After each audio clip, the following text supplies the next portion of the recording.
آپ کا رب آپ سے بہت محبت کرتا ہے۔ آزمائش کے ساتھ آسانی پہلے ہی لکھ دی گئی ہے۔ یقین رکھیں اس پر جو مشکلوں میں ڈال سکتا ہے وہ نکال بھی سکتا ہے کہ جو کام آپ کی بس میں نہیں وہ اسی کے اختیار میں ہے۔ جتنا زیادہ سوچو گے اتنی زیادہ اذیت میں رہو گے۔ یا تو آپ کو مضبوط کر لو یا خود کو مصروف۔ جس بات کو کہنے والے اور سننے والے دونوں ہی جھوٹ سمجھے اس کا گناہ نہیں ہوتا۔ اپنی غموں اور پریشانیوں کی سینے میں دفن کر دو۔ اگر انہیں چہرے پر سجاؤ گے تو کمزور ہو جاؤ گے۔ کچھ لوگ اتنی مذہبی ہوتے ہیں کہ جوتا پسند کرنے کے لیے بھی مسجد کا رخ کرتی ہے۔ نرم دل لوگ بھی وقوف نہیں ہوتے۔ وہ جانتے ہیں کہ لوگ ان کے ساتھ کیا کھیل رہے ہیں، لیکن پھر بھی وہ نظر انداز کرتے ہیں کیونکہ ان کے پاس ایک خوبصورت دل ہوتا ہے۔ اگر تمہیں ایک دوسروں کی نیتوں کا پتہ چل جائے تو تم ایک دوسرے کو دفن بھی نہ کرو۔ اللہ تعالیٰ نے تمہارے غیب چھپا رکھی ہے، اس پر شکر ادا کرو۔ کچھ لوگ بھی وقوف نہیں ہوتے۔ وہ خوبصورت دل والے اعلی ضرب ہوتے ہیں۔ وہ آپ کے رویے کو سمجھ رہے ہوتے ہیں، آپ کی منافقت جانتے ہیں، آپ کی جھوٹوں سے باخبر ہوتے ہیں۔ وہ آپ کی چالوں سے واقف ہوتے ہیں۔ وہ جانتے ہیں کہ آپ ان کے ساتھ کیا کھیل رہے ہیں، پھر بھی نظر انداز کر کے آپ سے اچھے سے پیش آتے ہیں کیونکہ وہ اچھے ہوتے ہیں۔ اور پھر میں نے محبت اور تعلق دونوں کا انتقال کر دیا۔ نہ دکھاوے کی محبت چاہیے نہ جھوٹی تعلق۔ بہترین زندگی جینے کے لیے اس حقیقت کو تسلیم کرنا پڑتا ہے کہ سب کو سب کچھ نہیں مل سکتا۔ زندگی کی خوبصورتیوں میں سے ایک خوبصورتی یہ بھی ہے کہ آپ کے پاس ایک ایسا شخص ہو جو بغیر الفاظ کے آپ کو پڑھ لے، بغیر کلام کے آپ کو سمجھتا ہو، بغیر کسی بدلے کے آپ کا خیال رکھتا ہو۔ من پسند شخص کا آپ کے لیے فکر مند ہونا دنیا کا سب سے قیمتی احساس ہوتا ہے۔ اور انسان نہیں جانتا اللہ کب کہاں اور کس طرح اپنے بندے کو اپنی بندوں کے شر سے بچاتا ہے۔ ہم صرف تعلق ٹوٹنا دیکھتے ہیں مگر اس سے جزا شر نہیں جانتے، مگر وہ رب خوب جانتا ہے، وہ بڑا جاننے والا ہے سینوں کے اندر چھپے رازوں اور نیتوں کو۔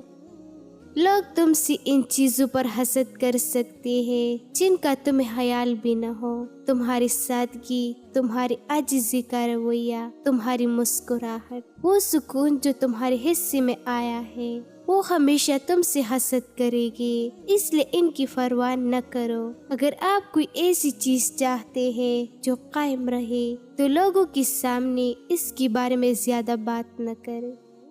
جوتی میں زبان ہوتی ہے لیکن وہ بات نہیں کر سکتا، میز کے پاؤں ہوتے ہیں لیکن وہ چل نہیں سکتی، قلم میں فر ہوتا ہے لیکن وہ اڑ نہیں سکتا، گھڑی میں سویا ہوتی ہے لیکن وہ ڈنگ نہیں مار سکتی۔ اسی طرح بہت سے لوگوں کے پاس دماغ ہوتے ہیں لیکن وہ سوچتے نہیں۔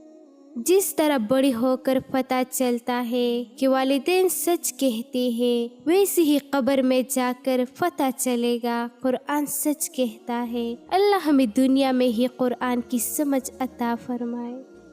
نیک نیت لوگ چراغ کے مانندہ ہوتے ہیں جو فاصلوں کو کم تو نہیں کر سکتے مگر منزل کو آسمان ضرور بنا دیتی ہے۔ ہر بزرگ کی بات میں حکمت مت ڈھونڈنے، کچھ احمق لوگ بھی بوڑھی ہو جاتی ہے۔ الفاظ سے بات سمجھ میں نہیں آتی، لہجے سے دل میں اتر جاتی ہے۔ جادو الفاظ میں نہیں لہجے میں ہوتا ہے۔ سمجھدار آدمی نظر ہمیشہ نیچے اور نیت خراب رکھتا ہے۔ جب فرائض سے بڑھ کر کوئی عمل کیا جاتا ہے تو یہ بہت پسندیدہ اور پاکیزہ عمل ہے۔ توبہ کے لیے گناہ کرنا ضروری نہیں، توبہ تو بذات خود ایک عبادت ہے، جتنی کی جائے اتنا ہی نگار پیدا ہوتا ہے۔ انسان جب کسی کے ساتھ نیکی کرتا ہے تو ایسی وہاں سے ہمیشہ برائی ہی ملتی ہے، لیکن کسی دوسری جگہ سے بے پناہ اجر مل جاتا ہے۔ نفس کو ٹھکانہ پر رکھنے کا بہترین طریقہ یہی ہے کہ رب کو ہر جگہ موجود سمجھا جائے۔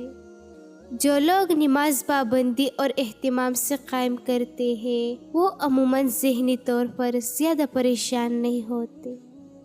کامیاب افراد ذہنی طور پر مضبوط ہوتے ہیں اور جانتے ہیں کہ انکار کیسے کرنا ہے۔ میرا رب موجود ہے، میرے ساتھ ہے، ہر مشکل میں میری مدد کرتا ہے، آئندہ بھی کرے گا، وہ مجھے ڈوبنے نہیں دے گا۔ رب پر ایسا بھروسہ رکھنے والا شخص کبھی ڈپریشن میں مبتلا نہیں ہوگا۔ ہم جس نعمت کا شکر ادا کرتے ہیں وہ رب تعالیٰ نعمتیں انسان پر مزید بڑھا دیتا ہے۔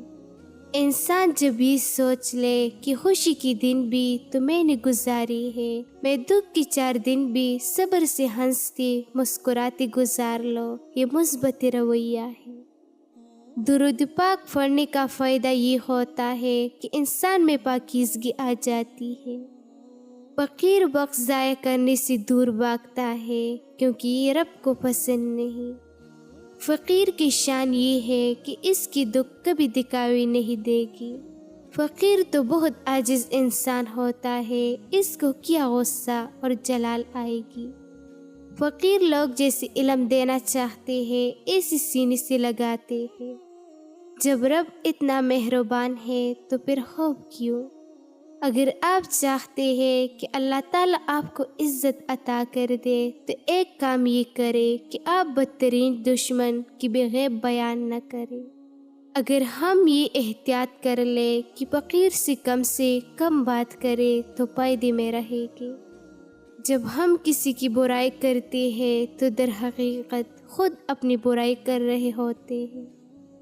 اگر ہم نعمتوں میں دوسروں کو حصہ دار بنا لیں تو معاشرہ بڑا خوبصورت ہو جاتا ہے۔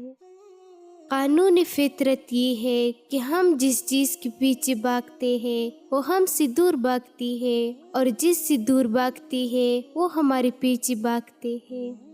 روحانیت حاصل کرنے کے لیے ضروری ہے کہ علم حاصل کیا جائے ورنہ کچھ حاصل نہیں ہوتا۔